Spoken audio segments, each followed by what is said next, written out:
Alors maintenant, on va faire ce loader qu'on voit à droite ici, très bien. Donc dans une petite box, encore une icône de chargement, ça va vraiment vous habituer à écrire du CSS, à manipuler des animations et à positionner des éléments. Donc on va venir ici, tac, tac, on est là. On fait quoi pour commencer?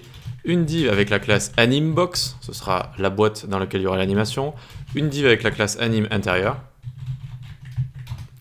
Et là-dedans, on va faire des divs avec à chaque fois la classe rect, puis rect $x 5 comme ça. Et hop, ça nous écrit 5 divs avec à chaque fois la classe rect pour les styliser globalement, et une classe avec l'index à chaque fois, c'est ça le $, pour pouvoir les différencier, notamment au niveau des animations. On va pouvoir se retrouver dans le CSS juste ici. Alors on va enlever tout, sauf le début qui est juste ici. Voilà, nickel. Donc le body, tac, on va lui mettre un background hashtag F1, F1, F1. C'est quasiment comme du blanc, hein, c'est une sorte de blanc cassé. Ensuite, l'anime box, on va la créer. Ça va être une box de 200 pixels sur 200. 200 pixels sur 200, voilà. Ça va avoir border 5 pixels solide hashtag 333. Hop. Et là, on va le voir apparaître. Hop, notre box, elle est juste ici. Margin 100 pixels en haut et en bas, auto à gauche et à droite pour la centrer. Et une petite position relative, vu qu'il va y avoir un élément en position absolute à l'intérieur. Et que les absolutes se réfèrent à leurs parents positionnés s'ils annoncent, sinon c'est le body. Ok, ensuite, anime intérieur. Anime intérieur, ça va être une petite box à l'intérieur qui va contenir tous nos petits rectangles. Cette petite box va faire 100 pixels de haut et 50 pixels de large. Hop. Et on va la mettre en position absolute.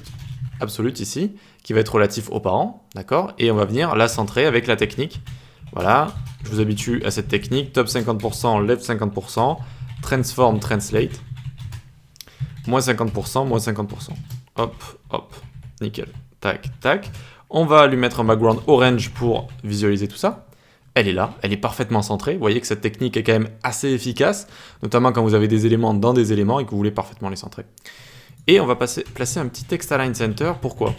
Parce que ce qu'on aura ici, les petits rectangles là, ce seront des displays inline blocs. Et vu que c'est des inline, text align center fonctionne pour eux. Et ils pourront être parfaitement centrés dans notre bloc orange ici. Alors justement, on va s'en occuper tout de suite. Les rectangles, rect ici, tac, on leur met un background hashtag 333.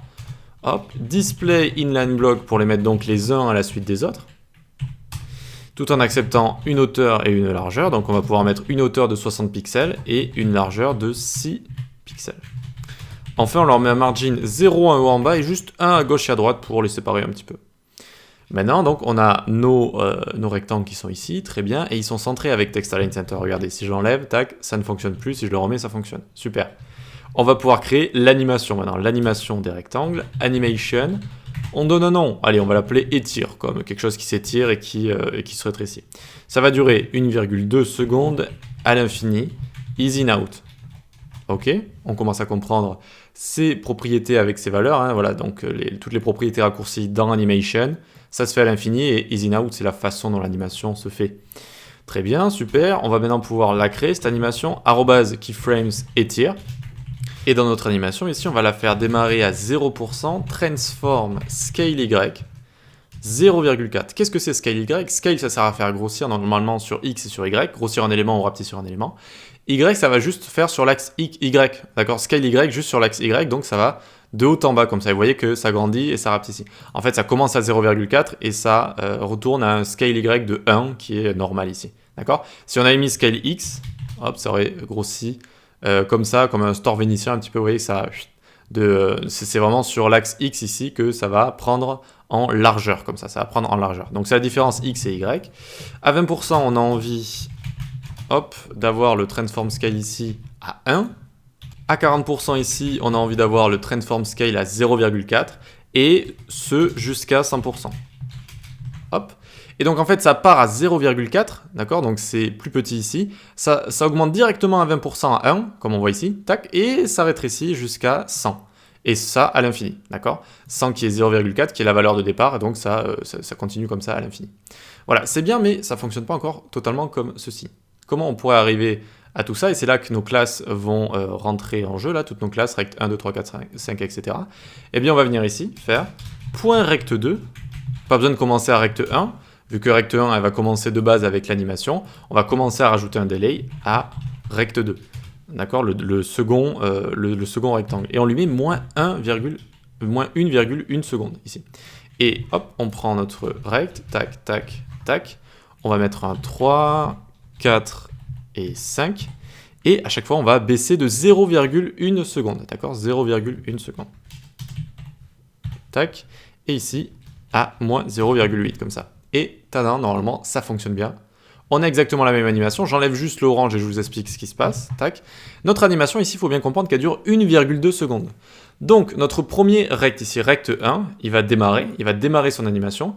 Et le rect 2 ici, on lui a dit tu démarres à moins 1,1 seconde de délai. Donc tu démarres en avance en fait de 1,1 seconde. Donc à peine le rect 1 va démarrer ici, on va attendre 0,1 seconde et rect 2 va démarrer. On attend 0,1 seconde, rect 3 démarre, 0,1, 0,1, et ça fait qu'il démarre les uns à la suite des autres, comme ça, vous voyez? Ça fait comme ça, d'accord? Et ce délai, voilà, est encore une fois vachement intéressant pour faire ce genre de petite création loader, comme ça. Que dire de plus? Là, donc on va parler de scale Y. Scale Y, donc voilà, c'est de haut en bas, hein, tout simplement. Ensuite, inline block ici. On a centré parfaitement notre petit container là, hop, qu'on voit ici si on met de la couleur. N'hésitez pas à rajouter background quand vous créez des choses et que vous ne comprenez pas trop. Ça aide souvent à visualiser ce qui se passe. Voilà, et c'est à peu près tout. Je pense que rien de plus compliqué ici. Et voilà, donc c'est bon. Ici, on a réussi à faire ce loader sympathique. On peut passer à la suite.